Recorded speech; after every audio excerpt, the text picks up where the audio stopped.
Pour que ait pu ressortir une chose, au moins une seule, c'est que je n'ai volé personne. La nuit tombe sur Marseille. Un silence inhabituel accompagne l'annonce qui se propage en quelques heures dans toute la France. Roland Courbis est mort. Son nom longtemps associé au banc de touche, aux vestiaires sous tension et aux phrases tranchantes devant les caméras revient aussitôt à la une. Les médias rappellent ses clubs, ses succès, ses controverses. Il rejoue sa carrière comme on rembobine un match décisif. Pourtant, quelque chose manque, quelque chose de troublant. Aucune image de famille, aucun mot public de ses enfants, aucun visage derrière le cercueil. Là où l'on attend habituellement des larmes, des hommages ou au moins un communiqué discret, il n'y a rien, seulement un vide si net qu'il devient une question. Pendant des décennies, Roland Courbis a vécu sous les projecteurs. Chaque geste, chaque phrase, chaque défaite était disséquée. Mais derrière cet homme public, omniprésent dans l'espace médiatique, existait une autre sphère, presque invisible, celle de sa famille. Qui étaient ses enfants ? Comment ont-ils grandi avec un père dont le nom résonnait chaque week-end dans les stades ? Et pourquoi, au moment de sa disparition, choisissent-ils l'effacement total ?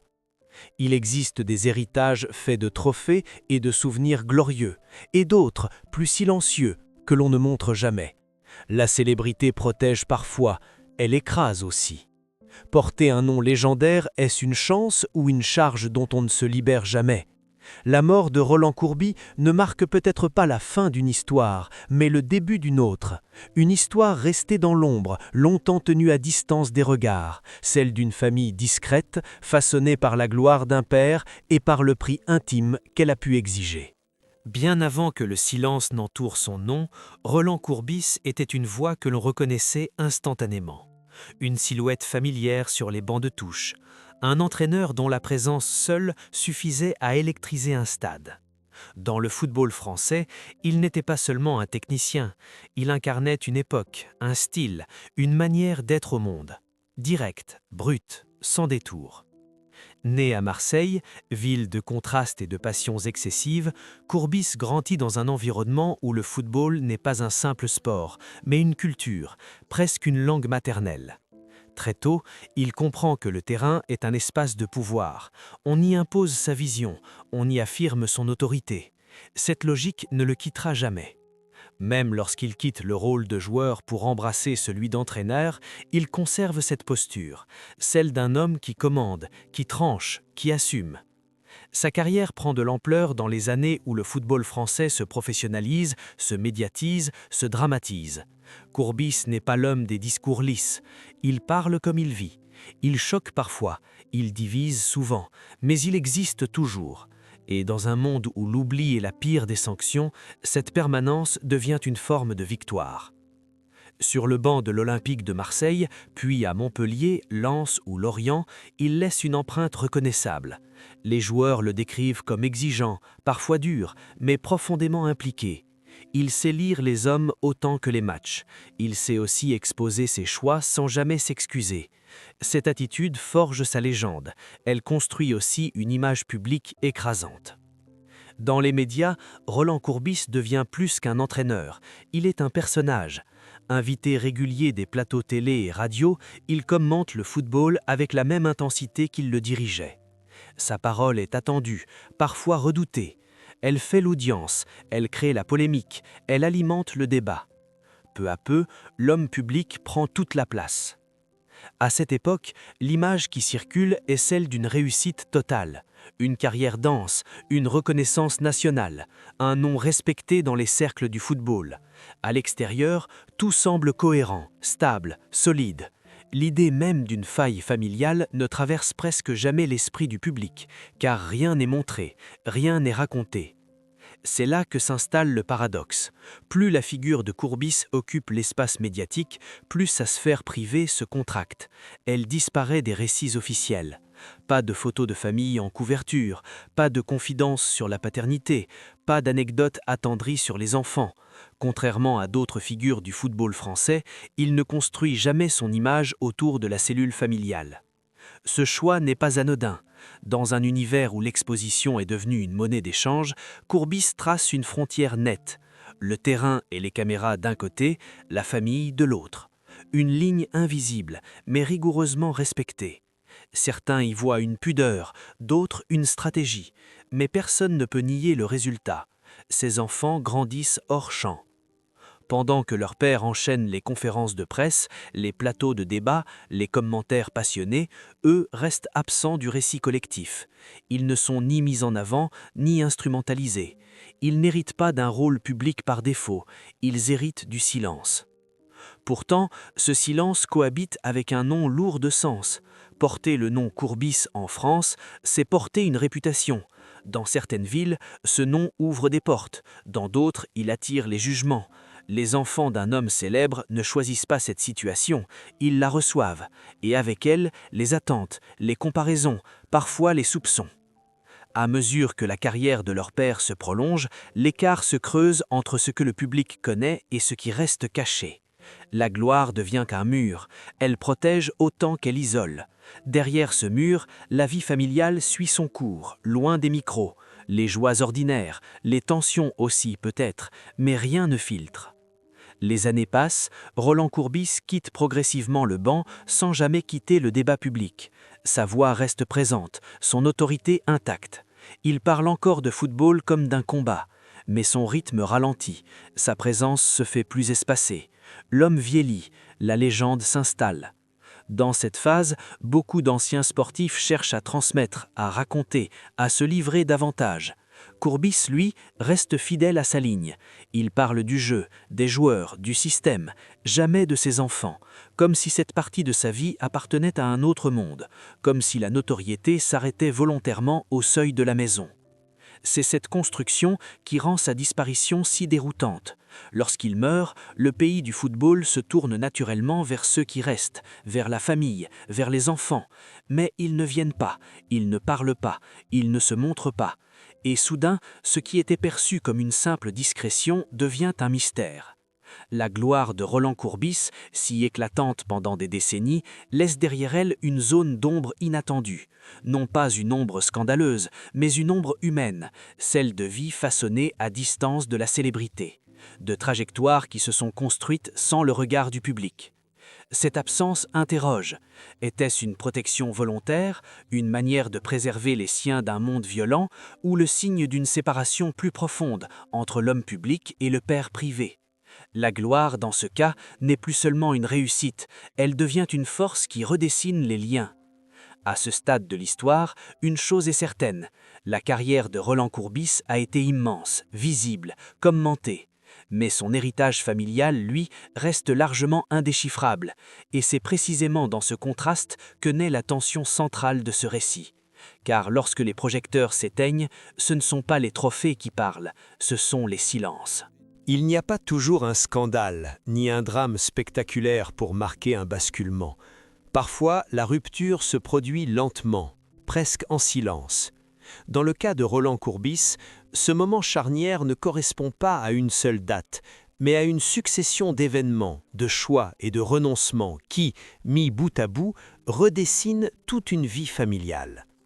Au début des années 2000, Courbis est encore une figure centrale du football français. Sa carrière connaît des hauts et des bas, des retours inattendus, des périodes de mise à l'écart suivies de nouvelles opportunités. Cette instabilité professionnelle, inhérente au métier d'entraîneur, impose un rythme de vie particulier. Les déménagements, les absences prolongées, la pression constante des résultats. Pour un homme seul, cela peut être un défi. Pour un père, cela devient un facteur structurant. C'est à cette période que ces enfants atteignent l'âge où l'on commence à comprendre le poids du nom que l'on porte. À l'école, dans le cercle social, dans les conversations d'adultes, le patronyme Courbis n'est jamais neutre. Il évoque le football, la télévision, parfois la controverse. Il enferme autant qu'il distingue. Et surtout, il précède toujours ceux qui le portent. Dans les familles de personnalités publiques, l'adolescence est souvent un moment critique. C'est là que se joue l'équilibre entre admiration et rejet, entre proximité et distance. Chez les Courbis, ce processus se déroule loin des caméras, mais ses effets n'en sont pas moins réels. Le père est omniprésent dans l'espace médiatique, mais de plus en plus absent du quotidien, non par indifférence affichée, mais par une vie entièrement absorbée par l'extérieur. Les témoignages indirects de proches, recueillis au fil des années par la presse sportive, décrivent un homme habité par son métier, incapable de fonctionner à moitié. Courbis ne fait rien avec retenue. Lorsqu'il entraîne totalement. Lorsqu'il parle football, il ne parle que de cela. Cette intensité, qui fait sa force publique, devient aussi une limite privée. La rupture ne se manifeste pas par une dispute publique, ni par une séparation brutale. Elle se construit dans l'accumulation. Les repas manqués, les anniversaires vécus sans lui, les moments décisifs où la figure paternelle est évoquée, mais physiquement absente. Peu à peu, une distance s'installe, une distance que ni l'argent ni la notoriété ne peuvent combler. À mesure que les années passent, la communication entre ces deux mondes, celui du père célèbre et celui des enfants anonymes, semble se réduire à l'essentiel. Pas de mise en scène, pas de tentative de réconciliation médiatique. Contrairement à d'autres figures publiques, Courbis ne cherche jamais à réparer cette distance devant les caméras. Il ne s'explique pas, il n'expose pas ses regrets, il continue d'avancer. Ce choix devient particulièrement visible lors de certains tournants professionnels. Quand il revient sur le devant de la scène médiatique comme consultant, sa parole est plus libre que jamais. Il analyse, critique, tranche, mais jamais il ne se sert de son histoire personnelle pour humaniser son discours, comme si la frontière entre le père et l'homme public était devenue infranchissable. C'est aussi dans ces années que l'on observe un phénomène révélateur, l'absence totale des enfants dans les récits de célébration. Pas de dédicace lors d'un succès, pas de mention lors d'un hommage, pas de référence affective. Ce silence répété devient une donnée en soi. Il n'est plus une omission, il est une constante. Pour les enfants, cette situation produit un effet paradoxal. Ils bénéficient d'une invisibilité protectrice, mais ils portent un nom immédiatement reconnaissable. Ils ne peuvent ni s'en servir ouvertement, ni s'en détacher complètement. Ils vivent dans cet entre-deux, typique des héritiers de figures publiques qui refusent la lumière. La véritable bascule intervient dans les dernières années de la vie de Roland Courbis. L'homme ralentit, sa voix se fait moins fréquente, les apparitions médiatiques diminuent. Pour beaucoup, c'est le moment où l'on se rapproche des siens, où l'on transmet, où l'on tente de réparer. Mais là encore, rien ne filtre, aucun récit de retrouvailles, aucun témoignage de rapprochement familial. Lorsque la maladie et l'âge imposent leurs limites, la sphère privée reste hermétiquement fermée. Les médias respectent cette opacité, faute d'éléments vérifiables. Et lorsque la mort survient, cette absence devient soudain visible, brutalement visible. Le jour de l'annonce de son décès, les hommages affluent. Anciens joueurs, journalistes, dirigeants, tous saluent le professionnel, le caractère, la voix. Mais aucun message public ne vient de la famille. Aucun enfant ne prend la parole pour dire ce que représentait cet homme dans l'intimité. Cette non-réaction collective intrigue autant qu'elle interroge. C'est là que le récit change de nature. On ne parle plus seulement de carrière, on commence à s'interroger sur les conséquences, sur ce que signifie grandir à l'ombre d'un homme dont la présence publique écrase tout, mais dont la présence privée reste insaisissable. La rupture n'est pas un événement isolé, c'est une construction lente, presque invisible, qui éclate au grand jour au moment où l'on s'attendait à une union. Dans ce contexte, une question s'impose. Cette distance était-elle un choix partagé ou une conséquence subie ? Les enfants ont-ils volontairement choisi le silence ou ont-ils appris à vivre avec, faute d'alternative ? Et surtout, que reste-t-il quand un père célèbre disparaît sans laisser de récit familial pour l'accompagner ? La bascule n'est donc pas seulement celle de la mort, c'est celle du regard. Le public découvre soudain que derrière la figure imposante de Roland Courbis se cache une histoire familiale qui n'a jamais été racontée, non par oubli, mais par une succession de décisions qui ont privilégié la retenue à l'exposition. À partir de ce moment, la gloire change de sens. Elle n'est plus seulement un accomplissement professionnel, elle devient un facteur structurant des liens intimes, une force qui a protégé autant qu'elle a séparé. Et c'est dans cet espace de tension que commence à émerger une autre vérité, plus fragile, plus humaine. Avec la disparition de Roland Courbis, une question longtemps tenue à distance s'impose enfin. Non pas celle de ses choix tactiques, ni de ses phrases mémorables, mais celle de l'empreinte laissée sur ceux qui ont grandi à côté de lui. La vérité dans cette histoire n'apparaît pas sous la forme d'une révélation brutale. Elle se dévoile lentement à travers des absences, des habitudes, des silences répétés. Dans les familles marquées par la célébrité, la gloire agit rarement comme un simple décor. Elle devient un climat permanent. Elle influence les décisions, les rythmes, les attentes. Chez les Courbis, ce climat semble avoir été réglé par une règle tacite. La vie privée ne se partage pas, ni avec les médias, ni avec le public. Cette règle protège, mais elle enferme aussi.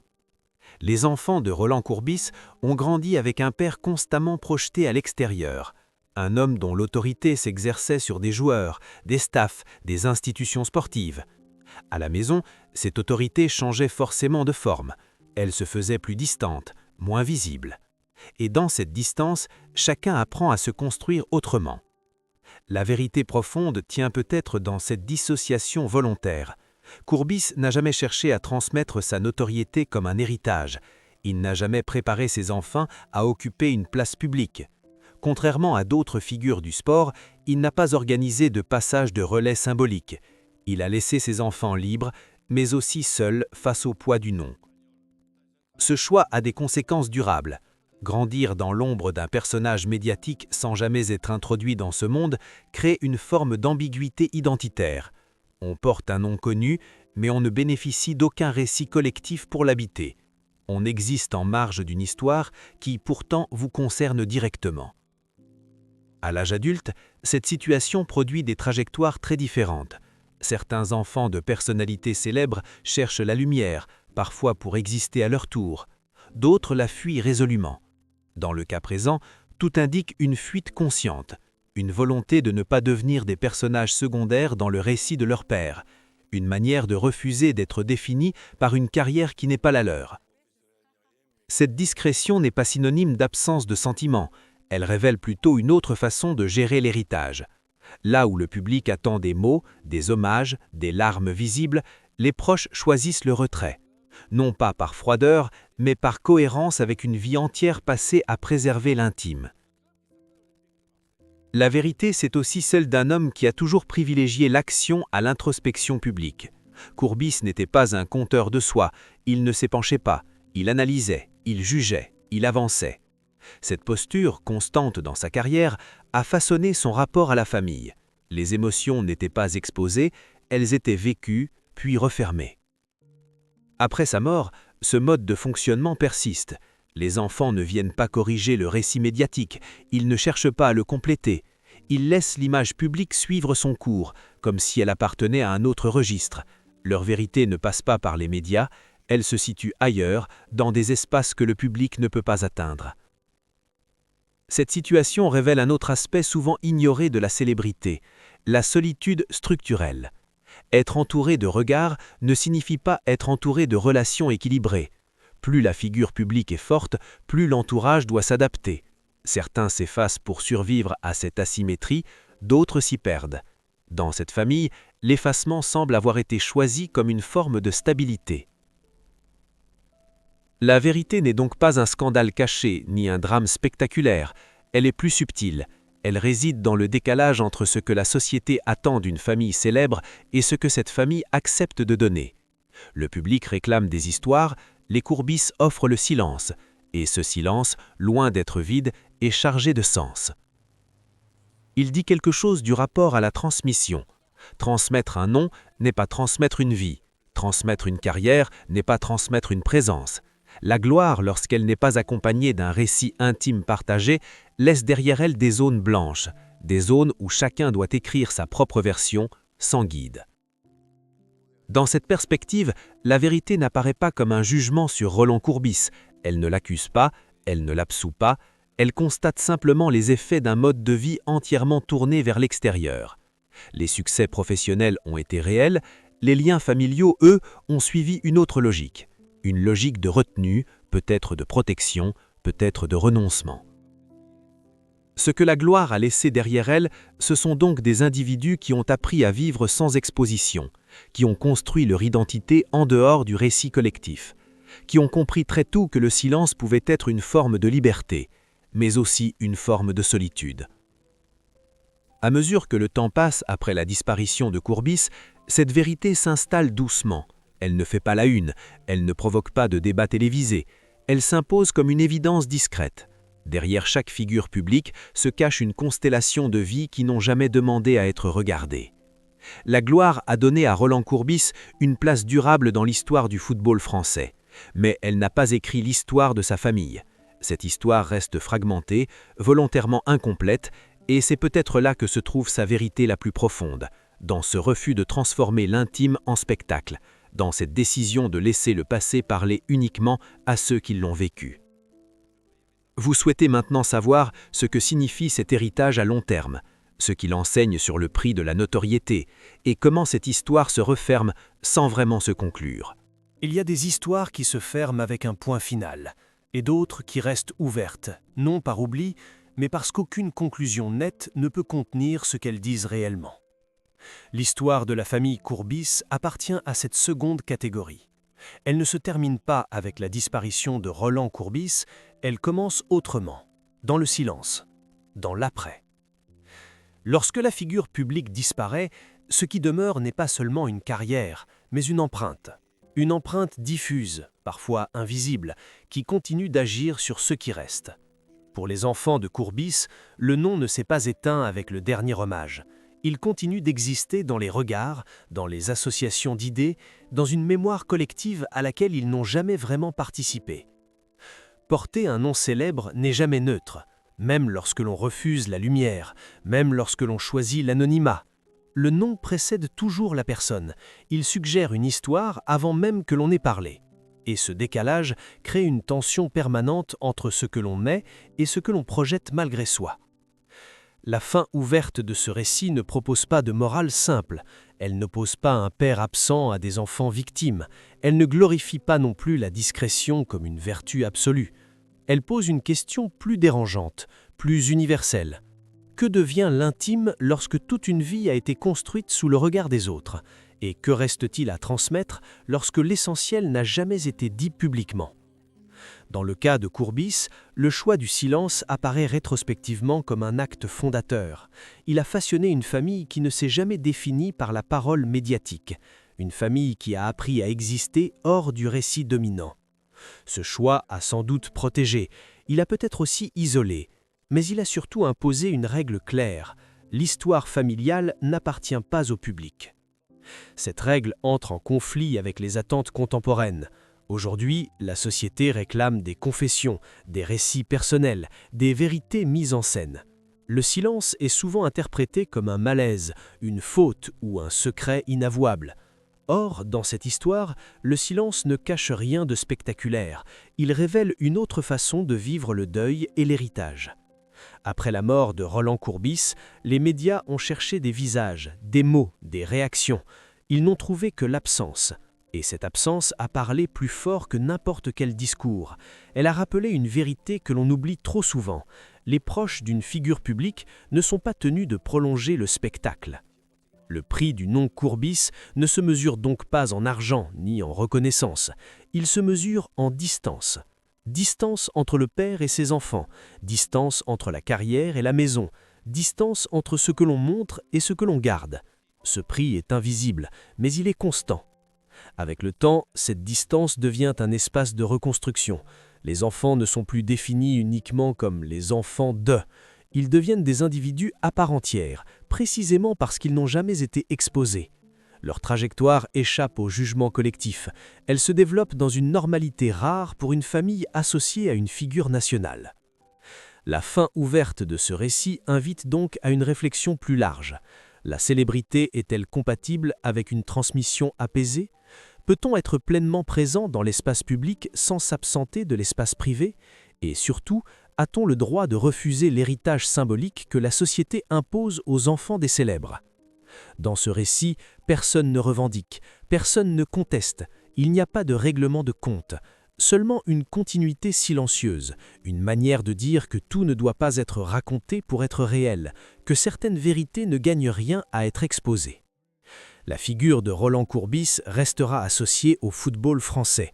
Ses mots continueront d'être cités, ses choix analysés, mais son histoire familiale, elle, restera partiellement hors champ, et c'est peut-être cette incomplétude qui la rend si humaine. La fin ouverte n'est donc pas une absence de conclusion, c'est une invitation à regarder autrement les grandes figures publiques, à se demander non seulement ce qu'elles ont accompli, mais ce qu'elles ont laissé derrière elles sans bruit, à comprendre que derrière chaque nom légendaire se cache une constellation de vies qui n'ont jamais demandé à être célèbres. Le prix du nom, finalement, n'est ni une condamnation ni un privilège, c'est une donnée avec laquelle il faut composer. Certains la transforment en héritage visible, d'autres la déposent doucement, à l'abri des regards. La famille Courbis a choisi cette seconde voie, et dans un monde saturé de récits exposés, ce choix résonne comme un dernier geste de liberté. L'histoire s'arrête ici sans se fermer complètement, parce que certaines histoires ne cherchent pas à être concluses, elles cherchent seulement à être comprises.